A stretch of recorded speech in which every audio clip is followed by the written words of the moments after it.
All right, let's get right into it. Today, we're not just going to talk about bits and pieces of code. We're actually going to peek under the hood of a complete Kotlin application. Forget abstract theories for a minute. We're taking a full architectural tour to see how a real project is put together from the ground up. You know the feeling, right? We've all been there. You clone a new repository, you open it up, and it's just this wall of files and folders. You're just staring at it, completely lost with no idea where to even begin. It feels like someone just handed you a 1,000-piece puzzle, but forgot to give you the picture on the box. Where do you even start? Well, today, we're going to find that picture. We're going to use this Kotlin library system as our map. And by the time we're done here, you won't just see how this one project works. You'll have a blueprint, a mental model for building clean, organized code in your own stuff, too. Okay, let's dive in. You know, every solid building starts with a blueprint, and in software, we call that its architecture. The pattern we're looking at here is a classic, and for a really good reason. It's called layered architecture. So what does that actually mean? Think of our library system like a little business. Way down at the bottom, you've got the data layer. That's your actual inventory, the books, the member info, all the raw stuff. Then, one level up, you've got the repository layer.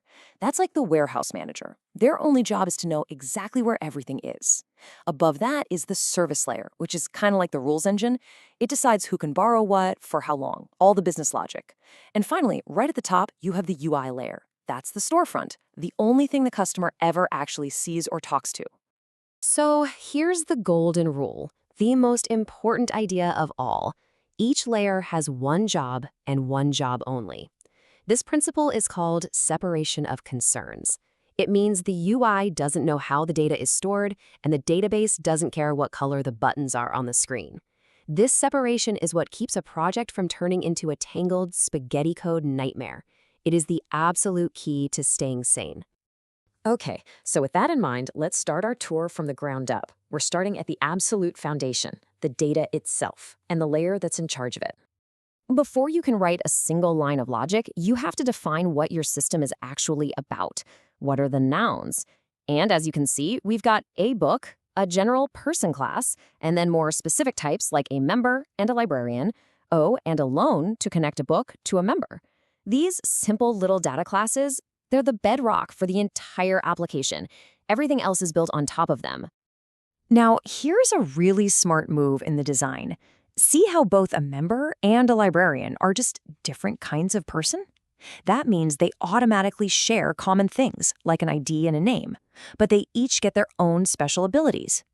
This is a perfect use of inheritance. It models the real world, and more importantly, it stops you from writing the same code over and over again.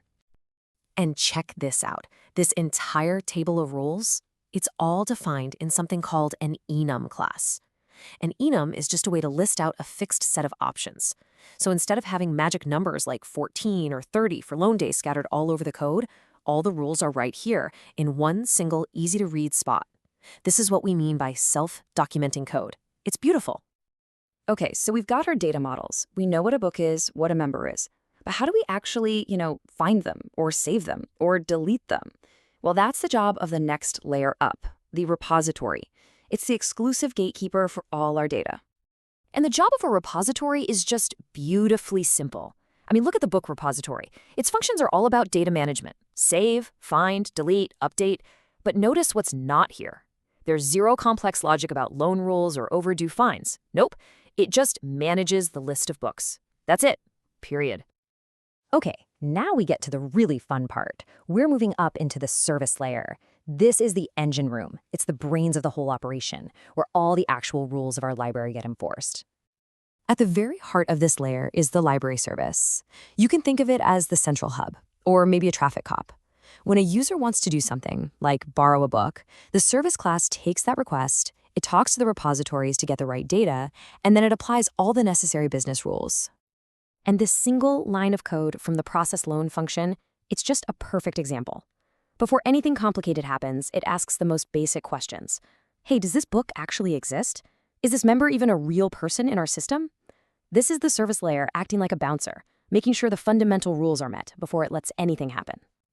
But, to stop that main library service from turning into one gigantic, messy file, the logic gets broken down even more. We've got a search service that only handles searching, a validation service just for checking data formats, a fine calculator just for fines. Each one has a very specific, well-defined job. It's what keeps the whole thing clean and easy to manage. So, we've built the foundation, and we've got the engine humming. Now, let's go all the way to the top layer, the part that the user actually sees and talks to. In this project, the user interface is just a simple command line menu, and it's all handled by this menusystem.kt file. Its only job is to show the options and read what the user types in. And this is crucial. It has no idea how a loan is actually processed. It just takes the user's request and says, "Hey, service layer, deal with this." And the entire program just chugs along on this simple, really elegant loop inside libraryapplication.kt. It shows the menu, it waits for you to pick something, it executes the action, and then it just loops right back and shows the menu again. This loop is the heartbeat of the whole application. So what kicks this whole process off? It's the main function. It's like the conductor of an orchestra. It creates all the pieces, the repositories, the services, and then it creates the UI, and basically hands the services over to the UI so it can do its job. It's the one single entry point that wires all of our separate, independent layers together so they can work as a team. So, we've toured the entire application, from the data down in the basement all the way up to the UI on the top floor. Let's zoom out for a second and ask the big question. Why go to all this trouble? Why does this blueprint actually matter for you? Well, the payoff is huge. First, your code becomes so much more manageable. When there's a bug, you know exactly which layer to look in. It's scalable. You could rip out the entire console menu and build a fancy web interface without changing a single line of business logic. It's testable because you can test each piece by itself.